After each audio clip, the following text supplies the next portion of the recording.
Para diretso na alive ang umaga mo. Para diretso na buhay ang dugo mo. Para diretso na ang bangon at trabaho na agad-agad. Iaarangkada na namin ang mga balitang kailangan mo. Ibibigay na namin ang mga impormasyong pinaka-latest, pinakabago, pinag-uusapan, trending, viral. Arangkada Balita live sa DWIZ Metro at Mega Manila. DWIZ News FM regional stations. Naka-live din sa lahat ng DWIZ Digital News account, Facebook, YouTube at DWIZ News website. At panoorin din ang live nationwide sa Aliw 23 Free TV. Arangkada Balita. Arangkada na sina Drew Nasino at si Ate Juday, Judith Estrada Larino. Gising ang morning mo sa Arangkada Balita. Sa oras na 3 sandali makalipas na ang alas 5 ng morning ngayong pong araw na ito ng Wednesday, dito pa rin po sa Impila May Todong Lakas DWIZ 882 at Aliw Channel 23 ngayong pong April 24, 2024. Silipin na po natin mga umaarangkada ang ulo ng mga balita. Arangkada Balita. Ang tatayo ng sariling power plant ng gobyerno muling inihirit pagsali ng mga malalaking kumpanya sa Interruptible Load Program, iniapila ng Meralco at DOE. Arangkada Balita. Sa gitna naman ng pag-iral ng El Niño phenomenon, presyo ng mga pangunahing bilihin hindi raw apektado. Arangkada Balita. Labi ng 3 OFW na nasawi sa malawakang pagbaha sa UAE, target maiuwi ngayong linggo. Arangkada Balita. Balita naman mula sa ibayong dagat, 10 katao patay sa gitgitan ng 2 helicopter dyan sa Malaysia. Arangkada Balita. Pinoy basketball star Dwight Ramos sasabak na sa Olympic qualifying tournament. Arangkada Balita. Sa balitang showbiz, singer o kapuso singer Julian San Jose, aba may paliwanag matapos umatras bilang guest performer sa concert ni Asia Songbird Regine Velasquez. Arangkada Balita. At mamaya sa viral news, kung aabutin ng viral news, buwis buhay na marketing strategy, kinaaliwan ng mga netizen. Drew Nasino at si Ate Juday. Arangkada Balita.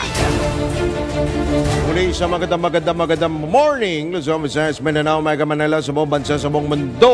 Dito pa rin po, siyempre, sa Impila May Todong Lakas, DWIC 882 at Aliw Channel 23. Kami pa rin po ang inyong makakasama hanggang alas 6 po tayo.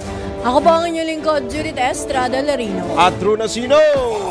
Arangkada Balita. Sa detalye nga ng mga umarangkadang balita, naniniwala si dating Energy Secretary at ngayon Leyte Governor Jericho Ikot Petilla na dapat nang magtayo ng sariling power plant ang gobyerno. Sa gitna na rin ito ng sunod-sunod na deklarasyon ng Red at Yellow Alert sa Luzon at Visayas grid dahil sa kakulangan ng reserbang kuryente bunsod ng pagtaas ng konsumo sa gitna ng mainit na panahon. Ayon kay Governor Petilla, ngayon pa lamang ay dapat ng paghandaan ang pagsipa ng demand ng kuryente. Demand sa kuryente sa mga susunod na taon at isa sa nakikita niyang paraan ay magtayo ang gobyerno ng plantang may kapasidad na 500 hanggang 1,000 megawatts. Kaunti lamang aniya ang na-activate na planta noong nakarang administrasyon, kaya't kung pagbabatayan ng electricity demand sa liderato ni Pangulong Ferdinand Marcos Jr. ay dapat nang ayusin pa lamang, ngayon pa lamang, ang mga planta at hindi na maghintay pa sa plano ng bagong uupong presidente sa 2028 pa. Arangkada Balita. Hinimok ni Director Irma Exconde ng Department of Energy Electric Power Industry Management Bureau ang mas maraming pang kumpanya sa bansa na makiisa sa kinakasang Interruptible Load Program ng pamahalaan upang matiyak na sasapat ang supply ng kuryente ngayong panahon ng tag-init. Kaugnay nito, binigyan diin ni Maria Cecilia Domingo, Vice President ng Meralco at Head for Enterprise and National Government, na aktibong pakikiisa sa ILP. Sa franchise area ng Meralco ay walang tulong upang maibsan ang pressure sa power grid. Sa ilalim ng naturang programa, ang mga malalaking kumpanya na kumukonsumo ng mataas sa kuryente ay pansamantalang gagamit ng generator sets o magbabawas ang operasyon sakaling kulang na ang kanilang supply ng kuryente. Arangkada Balita!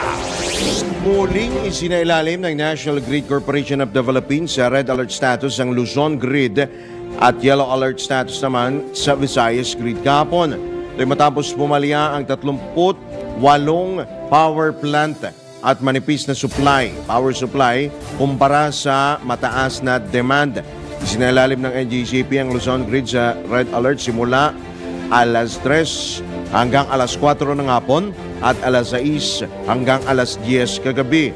Samantala, itinaas naman ng NGCP sa Yellow Alert ang Visayas Grid simula alauna ng hapon hanggang alas 8 kagabi. Arangkada Balita!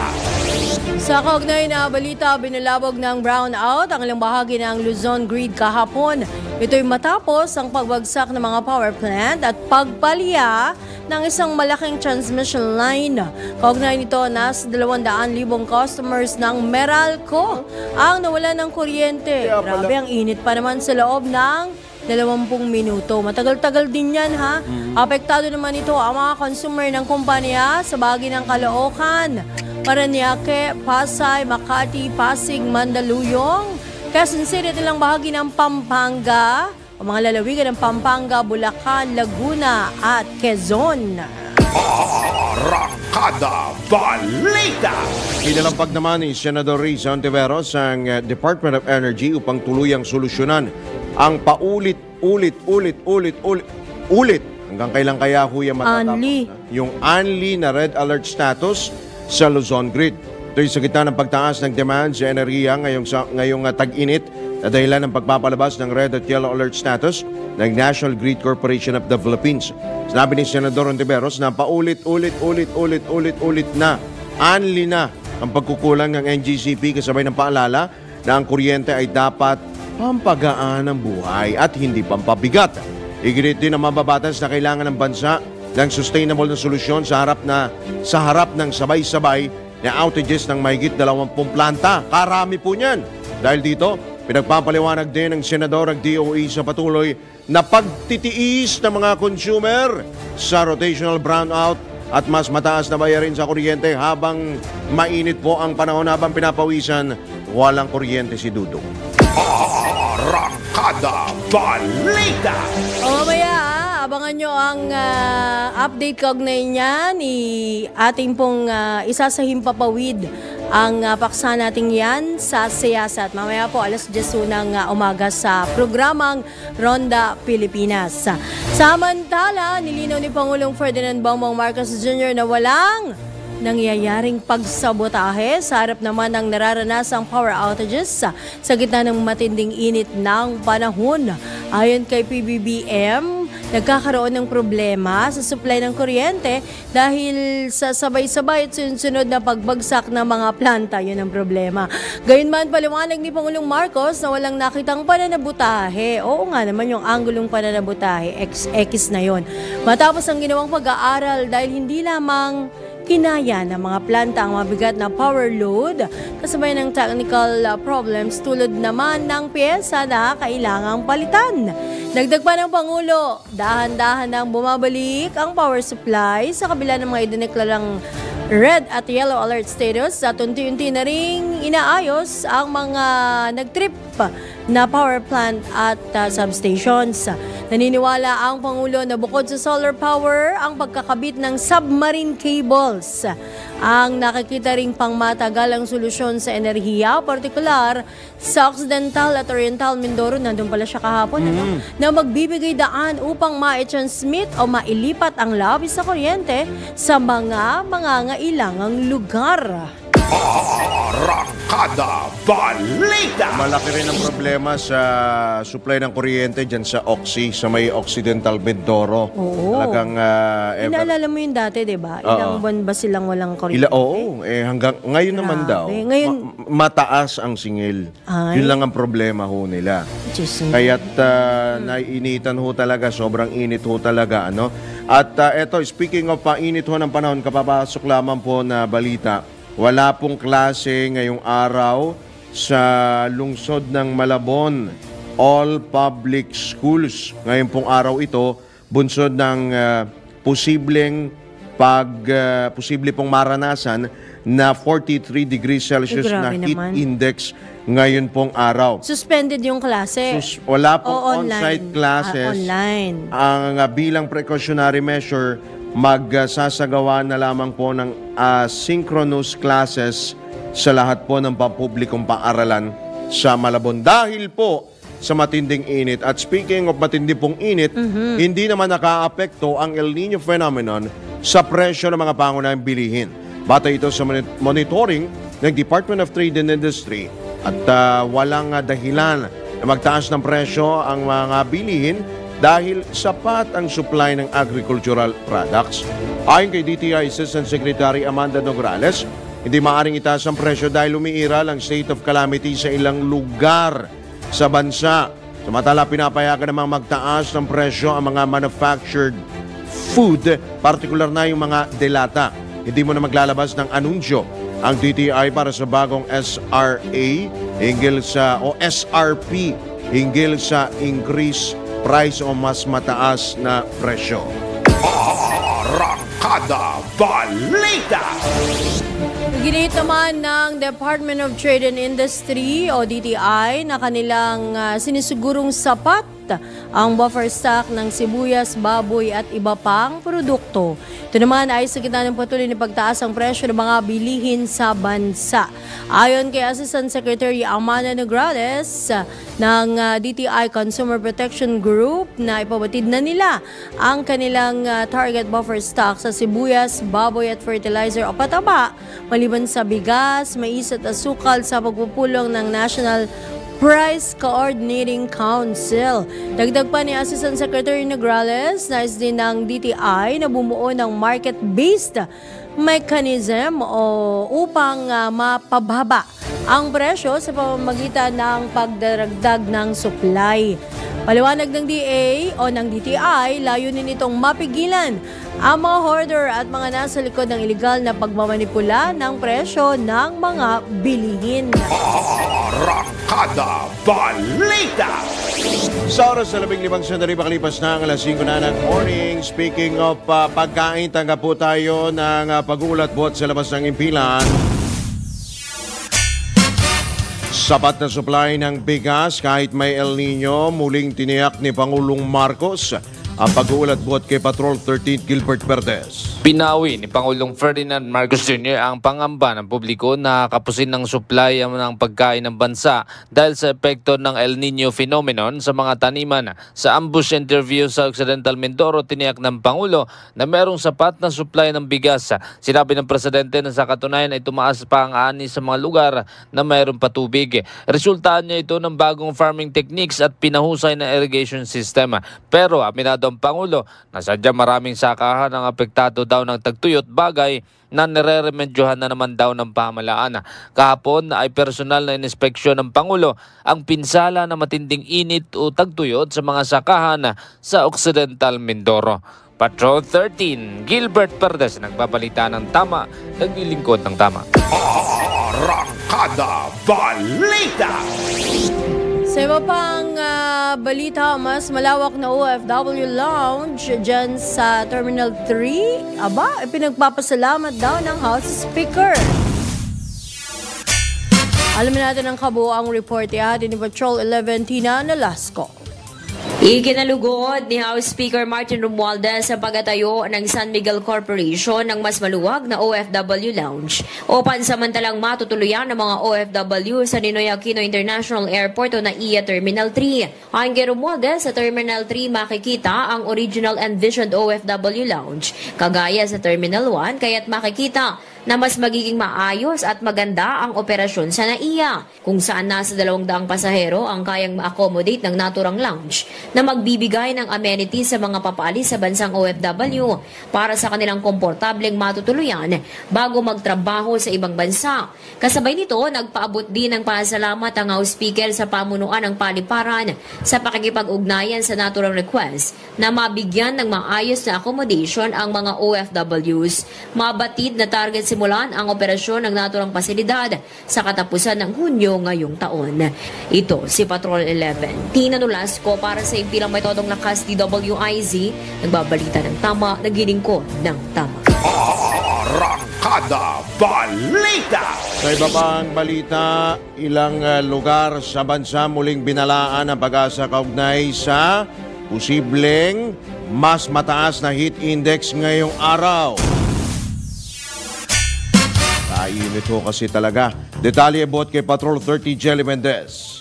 Makakaranas ng mataas na heat index ang 30 lugar sa bansa ngayong araw. Ito ang inihayag ng Pag-asa Weather Bureau na maitatala ang pinakamainit na panahon sa Pili, Camarines Sur na aabot sa 46 degrees Celsius. Makararanas naman ang 45 degrees Celsius na heat index ang Dagupan City, Pangasinan, Apari, Cagayan, San Jose Occidental, Mindoro, Puerto Princesa City at ang Aborlan sa Palawan. Asahan naman ang 44 degrees Celsius na heat index sa bahagi ng NAIA, Pasay City sa Metro Manila, Tuguegarao City sa Cagayan at sa Giwan, Eastern Samar. Bukod sa mga nabanggit na lalawigan, posible ding maitala ang matinding init ng panahon sa iba pang mga lalawigan na aabot sa 42 degrees Celsius hanggang 43 degrees Celsius. Pinapayuhan naman ng Pag-asa ang mga residente na maging alerto at ugaliin ang pag-inom ng tubig upang maiwasan ang epekto sa katawan na matinding sikat ng araw. Ito si Patrol 30 Jelly Mendez nag-uulat para sa impilang metodong lakas sa DWIZ. Nagbabalita ng tama, naglilingkod ng tama. Kapag may bagong balita, naka-on air, agad-agad, DWIZ Patrol Report! Samantala, kuha tayo ng report mula naman sa ating Metro Patrol reporters. Alamin natin ang sitwasyon, mga kaganapan, pinakahuling kaganapan dyan sa lalawigan ng Bulacan mula kay Kuyang Louie Angeles. Kuyang, good morning.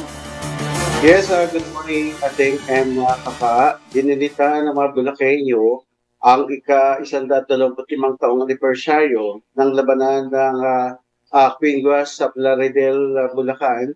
Sa lugar na ito, nagkasagupa ang mga puwersang Pilipino sa ilalim ni Colonel Pablo Tecson kasama ang mga revolusyonaryong Bulakenyo sa pamumuno ni General Gregorio del Pilar, ang hukbo ng mga Amerikano sa pagputok ng Philippine-American War noong 1899 bilang bahagi ng agresibong pagkukob sa Pilipinas at pag-usad ng mga puwersang Amerikano sa Bulacan at Pampanga sa pamumuno naman ni General Edwel Otis, ang American Cavalry sa ilalim ni Major Franklin Bell, at ito ay deploy ng Amerika upang makupkop ang bahagi ng ito ng Bulacan, ngunit naharang ng puwersa ni General Del Pilar, habang ang pag-augment naman ng 1st Nebraskan Infantry ng United States Army ay napatay ang mga Pilipino sa unang bahagi sa laban ni Colonel John Conselberg at nagbigay ng malaking pagtaas ng moral ng mga Bulakenyo, nakipaglaban bagamat nasa pakamay rin ng mga Amerikano noong 1902. Ang pamamahala sa Pilipinas ay pinamalas ng mga Bulakenyong Pilipino ang paninindigan na ang mga Pilipino ay hindi dapat mapasakamay ng dayuhan. Mula rito sa Bulacan, dito si Metro Patrol ULS para sa impilang metodong lakas, DWIZ. Nagbabalita ng tama, naglilingkod ng tama. Arangkada Balita! Ay, maraming salamat si Kakang Louie Angeles mula po dyan sa lalawigan ng Bulacan sa oras na 22 sa makalipas na alas 5 na ng morning. Requirements para makakuha ng medical assistance sa PCSO atin pong alamin. Narito ang report.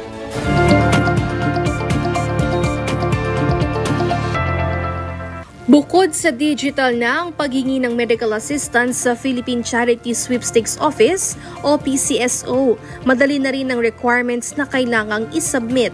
Ayon kay Dr. Pinky Casas, Division Chief, Individual Charity Assistance Division, Charity Assistance Department ng PCSO.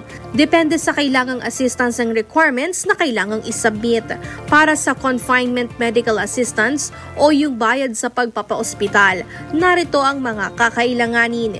Pirmado ng sabiling personnel, yun po ang kailangan namin. Kailangan din po namin sa lahat po ng aming mga kino-cover, clinical abstract po, na may pirma ng doktor at may license number. Okay po. Yun po ay kailangan namin. Opo. Ngayon po, kailangan din para sa lahat ng ID ng pasyente. Valid.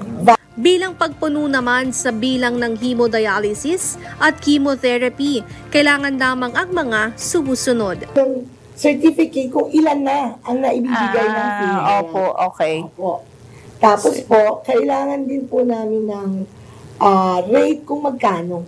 Yung sa pinupuntahan nilang, opo. Kasi po, paano kami magbibigay kung walang, oo. Kaya kailangan po namin yun. At ganoon din yung medical abstract. At mula sa PCSO yan ang report na hindi umuurong sa pagtulong.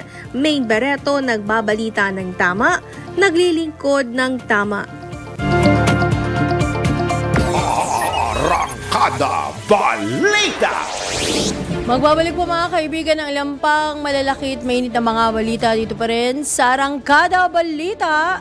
Makalipas lamang po yan ng ilang paalala at ang oras.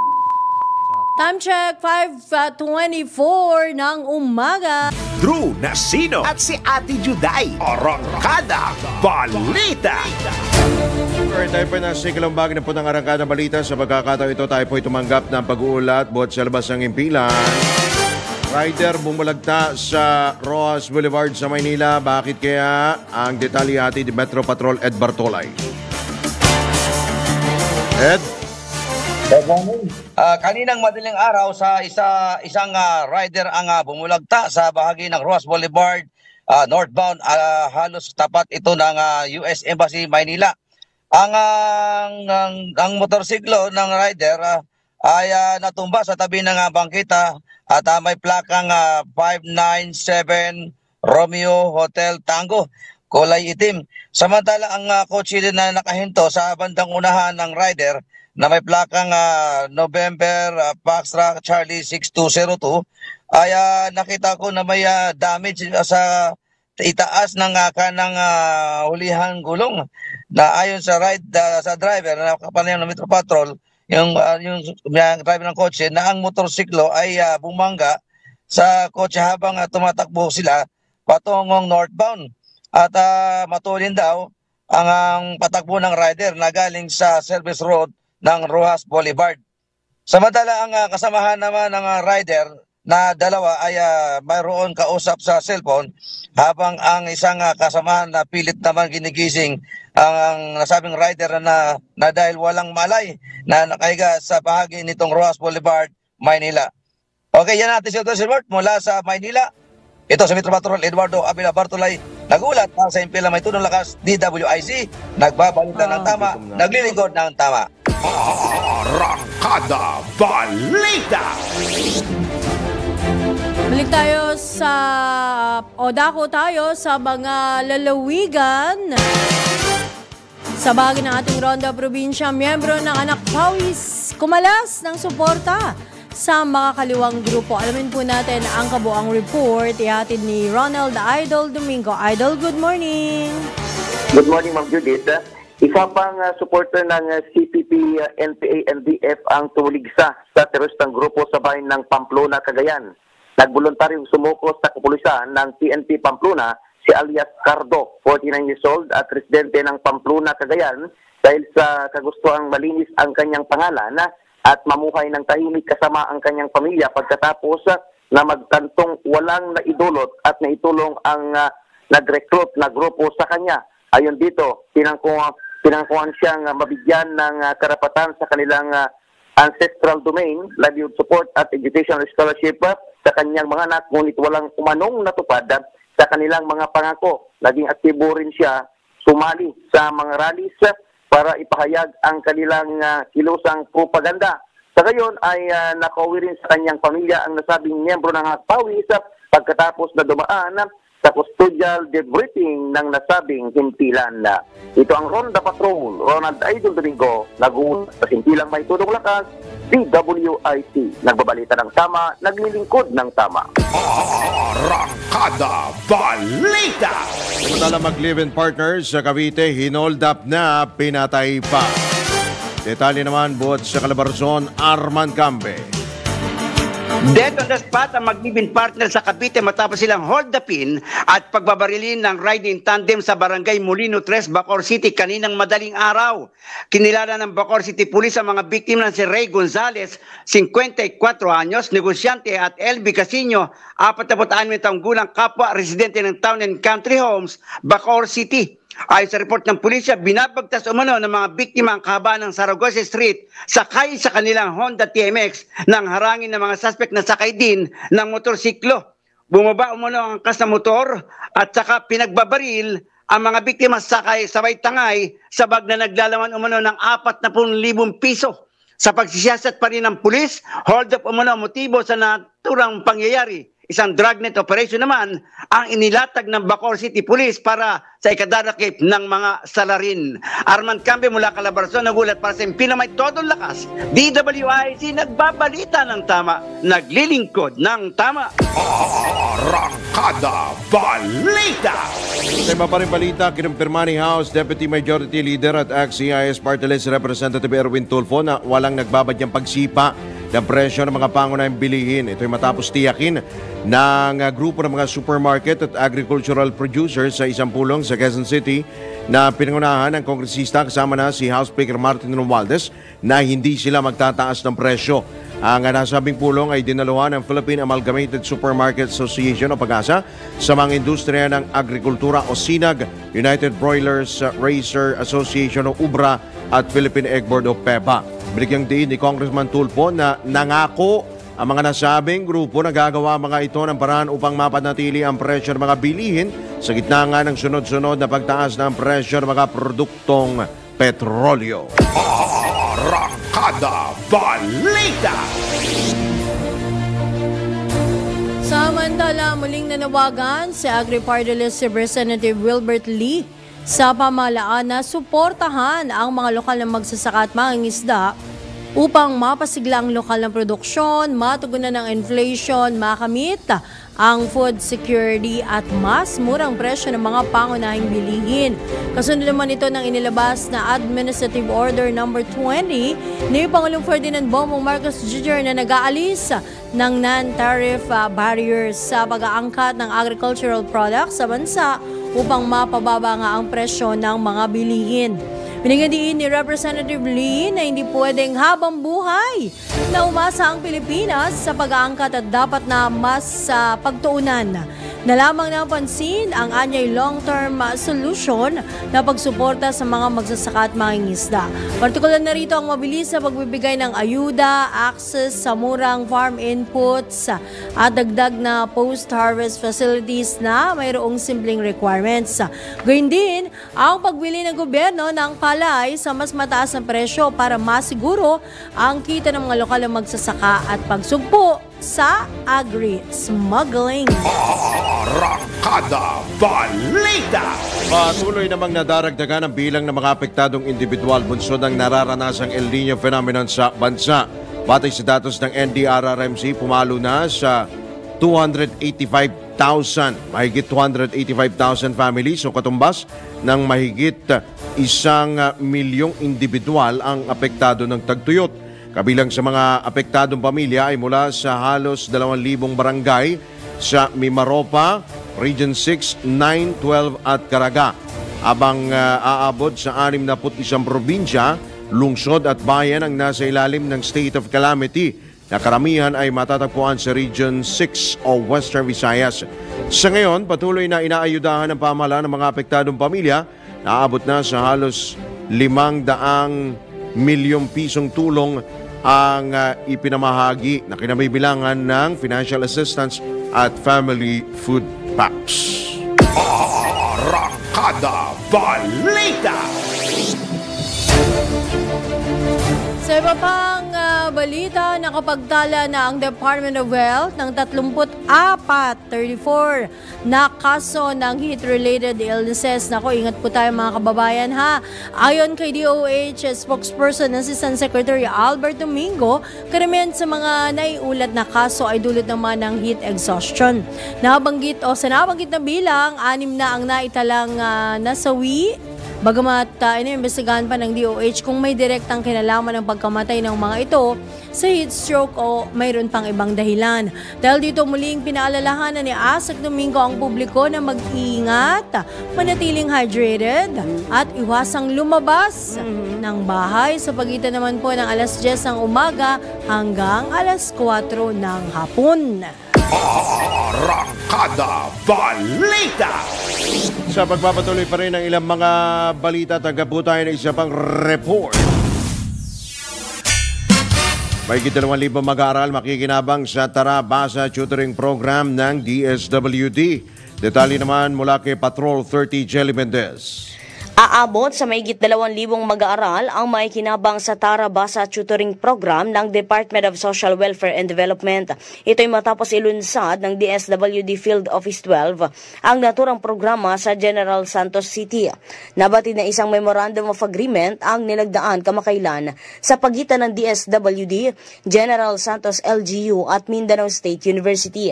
Ayon kay Social Welfare SOC Sergeant Regional Director Loreto Cabaya Jr., nasa 2,132 na estudyante sa elementary ang nahihirapan at hindi marunong magbasa, habang 257 naman na mga mag-aaral sa kolehiyo mula sa MSU Gensan ang nagboluntaryo upang maging tutor at youth development workers o YDW sa ilalim ng Tara Basa program. Bilang kapalit ng serbisyong ibinigay, tatanggap ang mga students volunteer ng cash for work na aabot sa 403 pesos kada sesyon na nakabatayan sa Regional Daily Minimum Wage sa lalawigan. Samantala, bukod naman sa General Santos City, saklaw din ang programa ang iba pang lugar sa iba't ibang rehiyon. Kabilang na dito ang Samar Province, San Jose del Monte City at Malolos City sa Bulacan, Cebu City, Marawi City, Lanao del Sur, Quezon Province, maging ang National Capital Region. Ito si Patrol 30 Jelly Mendez nag-uulat para sa impilang may todong lakas sa DWIZ. Nagbabalita ng tama, naglilingkod ng tama. Kapag may bagong balita, naka-on-air, agad-agad, DWIZ Patrol Report! Samantala, itinaas na sa Blue Alert ng Regional Disaster Risk Reduction and Management Council, Western Visayas, ang rehiyon sa gitna ng patuloy na pananalasa ng El Nino phenomenon. Ayon kay Raul Fernandez, Office of Civil Defense Chair ng Western Visayas, nangangulugan ng Blue Alert ng pinaigting na koordinasyon ng mga ahensya ng gobyerno upang mabilis na maihatid ang ayuda, pagkain at tubig sa mga apektadong lugar. Bukod sa pinahusay na monitoring at koordinasyon, Blue Alert din ang nagsisilbing hudyat o prerequisite upang magamit ng OCD ang pondo para sa response operations na may kaugnayan sa El Nino. Batay sa datos ng RDRRMC Region 6, sumampa na sa 770 million pesos ang halaga ng pinsala ng tagtuyot sa rehiyon. Nabatid na itinaas ang Blue Alert matapos nga sa gitna nga ng malaking epekto ng weather phenomenon sa supply ng tubig, partikular sa mga lalawigan ng Antique, Capiz, Iloilo, Negros Occidental at Guimaras. Arangkada Balita! Umalo naman naman na sa 3 ang mga bayan sa lalawigan ng South Cotabato na isinailalim sa state of calamity bunsod ng epekto ng El Nino phenomenon. Ito'y matapos ipasa ang resolusyon ng mga sangguniang bayan na nagdedeklara ng state of calamity sa mga bayan ng Tivoli, Banga at Tantangan. Kaugnay nito, nakatakdang magbulong ngayong araw ang PDRRMC o Provincial Risk Reduction and Management Council upang talakayin kung isa sa ilalim na sa state of calamity ang buong probinsya ng South Cotabato. Arangkada Balita! Muli po magbabalik ang Arangkada Balita makalipas lamang ang ilang mga paalala ang oras. O habang nagbe-birthday po si Congressman Gus Tambunting, happy birthday. Ang oras po, 15 minuto bago sumapit ang ganap na alas 6. Arangkada Balita! Sa magpapatuloy pa rin ang ilang pang mga balita, asahan na ang pagbigat ng daloy ng trapiko sa EDSA simula bukas po yan. Ito'y dahil sa pagsisimula ng DPWH ng preparasyon para sa pagsasara ng southbound ng EDSA Kamuning Flyover sa Quezon City simula Mayo 1. Ayon kay Attorney Vic Nunez, MMDA Director for Traffic Enforcement, nakikipag-ugnayan na sila sa mga ahensya para sa pagsasaayos ng tulay. Naglabas na rin ang ahensya ng mga alternatibong ruta na maaring daanan ng mga motorista. Arangkada Balita! Samantala, sa oras na alas 5:53 ng umaga, target naman ng Department of Migrant Workers, DMW, na maiuwi na sa Pilipinas ang 13 overseas Filipino workers na nasawi sa malawakang pagbaha sa United Arab Emirates sa 27 ng Abril. Ito naman ay ayon kay Migrant Workers Office Labor Attaché John Rio Bautista ay dahil naka-visit visa at hanggang 28 lamang ng Abril mananatili sa Pilipinas ang isa sa mga kaanak ng mga nasawing Pilipino. Tourist visa. Gayunman, inihayag ng opisyal na dadaan sa masusing proseso ang naturang repatriation. Kailangan muna niya makakuha ng ahensya ng forensic report ng mga biktima, gayon din ng request for the notice of no objection at makapag-apply para sa death certificate bago ma-schedule ang biyahe para sa repatriation ng labi ng mga nasabing OFW. Arangkada Balita! Mga balitang dapat alam mo kahit sa labas ng bansa. DWIZ Balita sa ibang bansa. 10 katao ang patay sa salpukan ng 2 Navy helicopters sa Malaysia. Ayon sa mga otoridad, ang mga biktima ay pawang crew ng maritime operations. Naganap ang trahedya sa Lumut Naval Base sa kalangitan ng rehearsal para sa parada ng Royal Malaysian Navy. Benito, tiniyak naman ng Malaysian Navy na maglulunsad sila ng investigasyon upang mabatid ang dahilan ng naturang trahedya. Arangkada Balita! Sa mundo ng palakasan, ang latest malalaman sa DWIZ Sports News. Muli namang magbabalik sa basketball court ang star na si Dwight Ramos para sumabak sa Olympic qualifying tournament. Ito'y matapos pumabor sa recovery period ng isasagawang surgery. Ang schedule ng tournament sa 2 ng Hulyo dyan sa Latvia. Nakatakdang sumailalim sa operasyon si Dwight bukas at inaasahang magtatagal ang recovery ng 2 hanggang 3 linggo. Matatanda ang noong nakalipas sa linggo ng magtamo ang Phil-Am basketball player ng injury sa mata sa laban kontra Utsunomiya Bricks sa Japan B-League. Arangkada Balita! Ito na ang latest, bagong-bago, fresh na fresh, DWIZ Showbiz News. Nagpaliwanag na si Julian San Jose matapos na hindi makapag-perform sa Rocks the Repeat concert ni Asia songbird Regine Velasquez ng Biyernes. Ayon sa Asia's Limitless Star, nakaranas siya ng matinding pananakit ng tiyan at migraine. Sumakit po ang ulo. Sa katunayan, niya ay nakapag-rehearse na siya isang araw bago ang concert at talagang excited na muling makasama. Siyempre, Regine Velasquez siyempre yun naman, sino ba nakasama niya rin sa Gemmy 7 yan. Oo naman, siyempre. At siyempre, sino naman daw ho ba ang hindi ma-excite kapag makakasama mo si Regine sa stage nang makaramdam ho siya, ito pong si Julian, ng pagsusuka. Kinailangan pong dalhin sa... Ha? Kaya buntis to. Ha? Huy! Ay, hindi, jowa niya si Regine. Oo nga eh. Intrigero kayo. Humingi naman Isip ko lang bigla. Mga intrigera kayo. Grabe. Humingi naman ng paumanhin si Julian sa mga nag-abang para sa kanilang perform. Actually, galing si Julian sa Ibang Canada. bansa, Canada. Sila yung, di ba, yung mga love team ng GMA. Oo, galing sila sa Canada. Possible. Malamig kasi doon. Oo, may ano tawag doon? Ano ba tawag doon?